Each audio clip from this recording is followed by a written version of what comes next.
أعوذ بالله من الشيطان الرجيم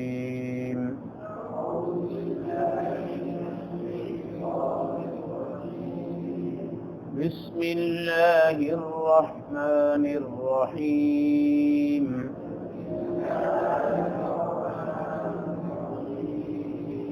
ونادى نوح ربه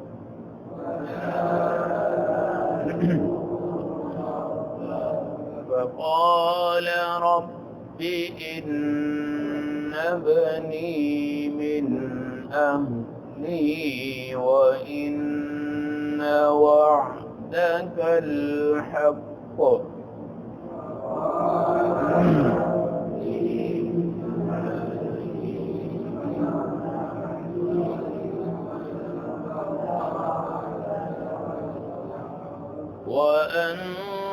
وأنت أحكم الحاكمين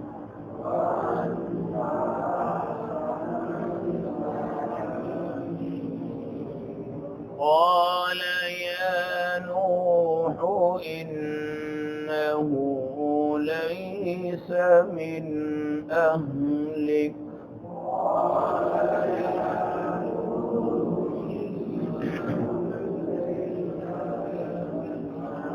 إنه عمل غير صالح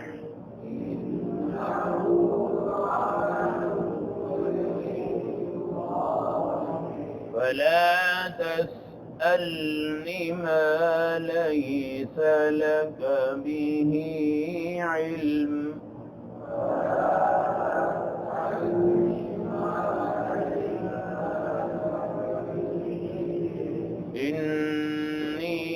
إني أعظك أن تكون من الجاهلين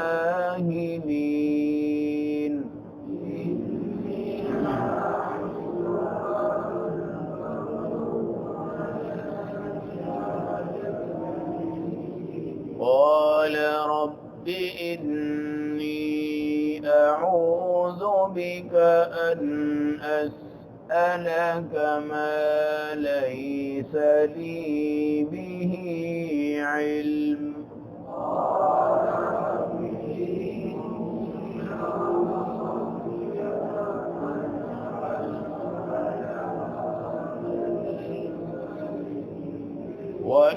وإلا تغفر لي وترحمني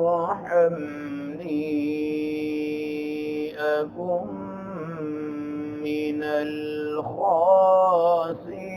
الخاسرين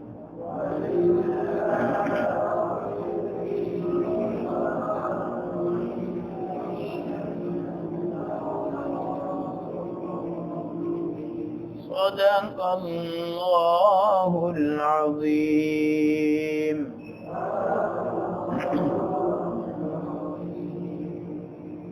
تلاوت کردہ آیات کا ترجمہ ونادى نوح حضرت نوح علیہ السلام نے پکارا ربہ اپنے رب کو فقال رب ان ابنی من اہلی عرض کی کہ اے اللہ میرا بیٹا تو میرے اہل میں سے ہے وَإِنَّ وَعْدَكَ الْحَقِّ اور آپ کا وعدہ بھی سچا ہے وَأَنْتَ أَحْكَمُ الْحَاكِمِينَ سارے بادشاہوں کے بادشاہ بھی آپ ہیں قال یا نوح اللہ نے فرمایا کہ نوح انہ لیس من اہلک یہ آپ کا اہل نہیں ہے آپ کا گھر والا نہیں ہے انہ عمل غیر صالح اس کا عمل نیک نہیں ہے فلا تسألنی ما لیس لک به علم اے نوح جس کا آپ کو علم نہ ہو اس کا سوال مت کیجئے انی اعیذک میں آپ کو یہ نصیحت کرتا ہوں کہ ان تکون من الجاہلین کہ آپ نادان لوگوں میں سے مت ہو جائیے گا قال ربی عرض کیے اللہ انی اعوذ بکا میں آپ کی پناہ مانگتا ہوں اس بات سے کہ ان اسألک ما لیس لی بہ علم کہ میں آپ سے سوال کروں اس چیز کا جس کا مجھے علم نہ ہو۔ وَإِلَّا تَغْفِرْ لِي، اے اللہ اگر آپ نے میری مغفرت نہ کی، وَتَرْحَمْنِي، اور اگر آپ مجھ پر اپنا رحم نہ کریں، أَكُمْ مِنَ الْخَاسِرِينَ، تو میں بھی خسارے والوں میں سے ہو جاؤں گا۔ آیت نمبر 45، 46، 47، پارہ نمبر 12 سورۃ الہود۔ کنعان آپ کا بیٹا، کشتی میں آپ بیٹھ گئے اور بیچ میں موج آ گئی تو وہ ڈوب رہا تھا۔ آخر باپ ایک مضبوط تعلق رکھتا ہے، اس وقت اپنے اللہ سے یہ عرض کی کہ اللہ یہ تو میرے گھر والوں میں سے ہے، اور آپ کا وعدہ ہے کہ آپ کے گھر والوں کو بچایا جائے گا، لیکن پیچھے ہم پڑھ کر آ چکے ہیں کہ آپ کے گھر میں سب کو بچا لیں گے مگر جس پر عذاب کا فیصلہ ہو گیا اس کو نہیں بچایا جائے گا۔ اب سوال یہ ہے کہ جب حضرت نوح علیہ السلام کو پتہ ہے کہ کافروں کو غرق کیا جائے گا چاہے اس میں میرا بیٹا بھی ہو، پھر اللہ سے دعا کی اور یہ کہا یہ تو میرا اہل ہے، اس کو بچائیے۔ ایک تو جذبات محبت تھے، اولاد کی محبت ہوتی ہے، اور دوسرا یہ مقصد تھا اپنے رب سے کہ یا اللہ اگر یہ کافر ہی ہے تو اس کو مسلمان کر کے بچا لے، تو اس کو مسلمان کر کے بچا لے۔ یہ دعا کرنی چاہیے، اور اس سے یہ بھی پتہ چلتا ہے کہ باپ کو اولاد کے حق میں دعا کرنی چاہیے۔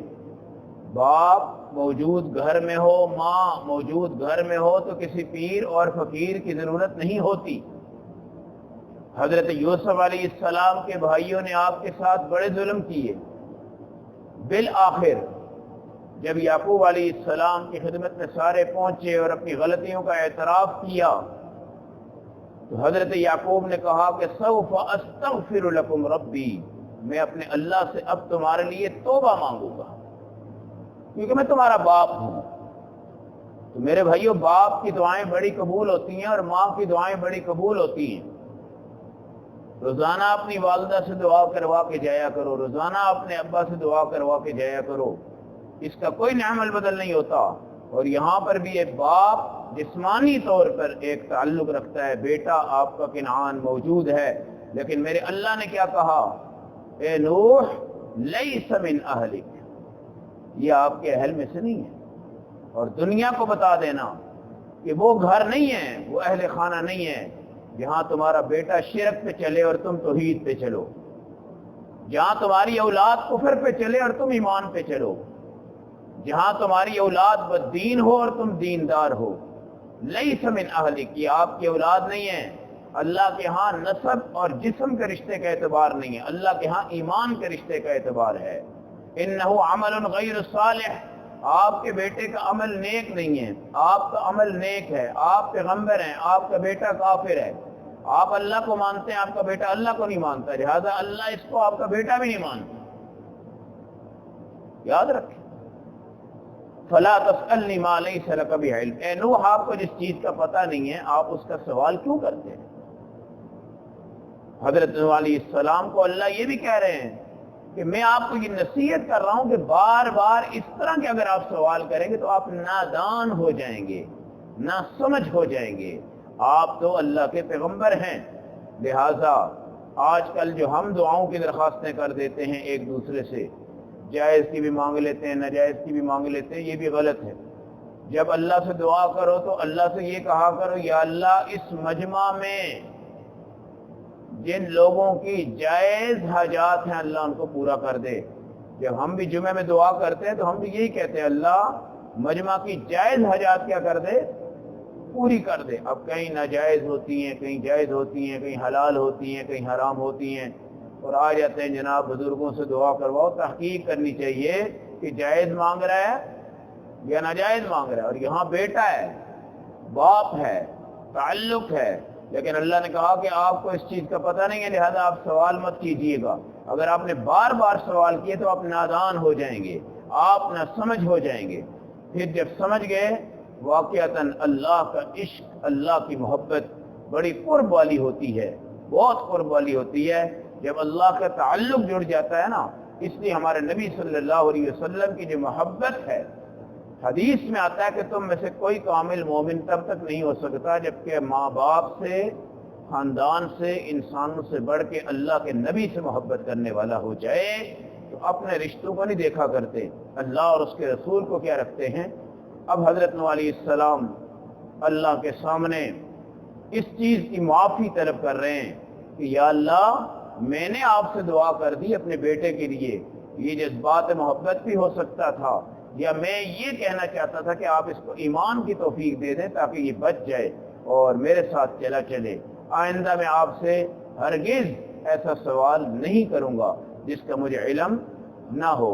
اے اللہ، آپ ہی تو میرے اللہ ہیں، اگر آپ میری مغفرت نہ کریں۔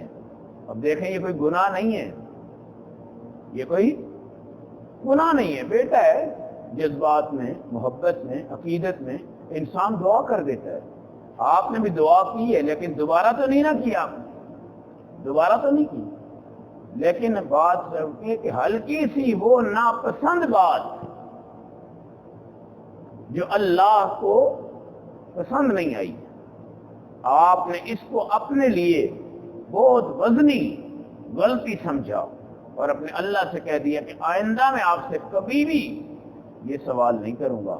اے اللہ، اگر آپ میری مغفرت نہ کریں، آپ مجھ پہ رحم نہ کریں تو میں بھی خسارے والے میں سے ہو جاؤں گا۔ اس لیے مغفرت کس سے مانگنی ہے؟ اللہ سے۔ رحم کس سے مانگنا ہے؟ اللہ سے۔ جتنا بڑا پیغمبر، جتنا بڑا رسول ہو، وہ بھی کس سے مانگ رہا ہے؟ اللہ سے۔ اور ہمارے آقا علیہ السلام بھی 100 مرتبہ استغفار کر رہے ہیں۔ آج ہمیں اپنی زبانوں پہ استغفار لاتے ہوئے شرم آتی ہے، توبہ کرتے ہوئے شرم آتی ہے، اور ہم یہ سوچتے ہیں کہ ہم بڑے نیک آدمی بن گئے، ہم نے نماز پڑھ لی، ہم نے کام کر لیے، ہم نے قرآن پڑھ لیا، ہم نے درس پڑھ لیا، ہماری تو مغفرت ہو جائے گی۔ اور یہ جو انبیاء ہیں 900 سال سے اوپر اللہ کے دین کی کیا دے رہے ہیں؟ دعوت دے رہے ہیں، اور اپنے بیٹے کے معاملہ میں ایک دعا نکل گئی، لیکن اللہ نے کہا ہے نوح، آپ کو نہیں پتا، یہ دعا آپ نہ کیجئے گا، دوبارہ نہ کیجئے گا، ورنہ آپ نادان ہو جائیں گے۔ آپ نے پھر یہ سمجھا کہ چلو اللہ، ایک مرتبہ جو میں کر گیا وہ بھی میری غلطی ہوئی، میں اس کی بھی آپ سے کیا کرتا ہوں؟ معافی مانگتا ہوں۔ تو اپنے اللہ سے صبح سے لے کے رات تک ہر چیز کی معافی مانگ کے سونا چاہیے، اور خدا کی رحمت مانگنی چاہیے۔ اللہ اگر عدل کرے گا تو ہمارا ایک سبحان اللہ بھی قبول نہیں ہو سکتا۔ اللہ اگر عدل کر لے، اللہ فضل کرتے ہیں تو یہ سب قبول ہوتا ہے، اللہ رحم کرتے ہیں تو یہ سب قبول ہوتا ہے۔ اپنی اولادوں کی فکر، اپنی اولادوں کے دین کی فکر، اپنی اولادوں کے ایمان کی فکر، اپنی اولادوں کے نظام کی فکر ہم سب کو کرنی چاہیے، اور یہ نہیں ہے کہ بے لگام چھوڑ دیں۔ کیا پتہ آپ کی اولاد مشرک ہو گئی ہو، کیا پتہ آپ کی اولاد مرزائی ہو گئی ہو، کیا پتہ آپ کی اولاد کافر ہو گئی۔ بہت بڑے اللہ والے ہیں، بہت بڑا ادارہ ہے، بہت بڑا ادارہ ہے، بہت بڑے اللہ والے، نام نہیں لیتے، نام نہیں لیتے۔ ان کا بیٹا پڑھا لکھا عالم، حافظ، قاری مرتد ہو گیا ابھی چند ماہ پہلے، اور اسرائیل کے ملک کے ساتھ مل کر وہ اسلام سے نکل گیا۔ اور اللہ رب العزت نے بتایا کہ ہدایت جو ہے وہ اللہ سے مانگنے سے آتی ہے۔ باپ ہدایت پہ ہے، ماں ہدایت پہ ہے، نبی ہدایت پہ ہیں، پیغمبر ہدایت پہ ہیں، رسول ہدایت پہ ہیں، ضروری نہیں ہے کہ ان کی اولاد۔ پھر کیا پتہ کسی ٹائم یہ ایمان نکل جائے۔ پڑھا لکھا جوان آدمی، باشرہ، داڑھی، ایک دین میں تشخص رکھنے والا انسان ایک دم سے مرتد ہو گیا، ایک دم سے اسلام سے خارج ہو گیا۔ اور گھرانہ اگر دیکھیں تو انسان حیران رہ جاتا ہے کہ اس گھرانے کا یہ بچہ، اور یہ آج مرتد ہو گیا۔ اس لیے اپنے بچوں کے عقیدے بناؤ، یہ قرآن سے آپ کے بچوں کے عقیدے بنیں گے، ان کی شہرت کٹ جائے گی لیکن یہ اللہ کی توحید کو کبھی نہیں چھوڑیں گے۔ حضرت لاہوری رحمۃ اللہ علیہ یہی فرمایا کرتے تھے، قرآن کا مقصد اللہ کی توحید کو بیان کرو، نبی کی اطاعت کو بیان کرو، اور مخلوق کی خدمت کرو۔ آج بھی حضرت لاہوری رحمۃ اللہ علیہ کے جو خلفاء ہیں یا مریدین ہیں، اس وقت جو بھی ہوں گے وہ 70، 75، 80 سال کی عمر کے ہوں گے، 90 کے ہوں گے۔ الحمدللہ ان کی موت آ سکتی ہے لیکن وہ شرک نہیں کر سکتے۔ اللہ ہم سب کو بھی توحید اور تمام نظام دین کو توحید کے ساتھ وابستہ کرنے کی توفیق عطا فرمائے۔ اللہم صلی علی سیدنا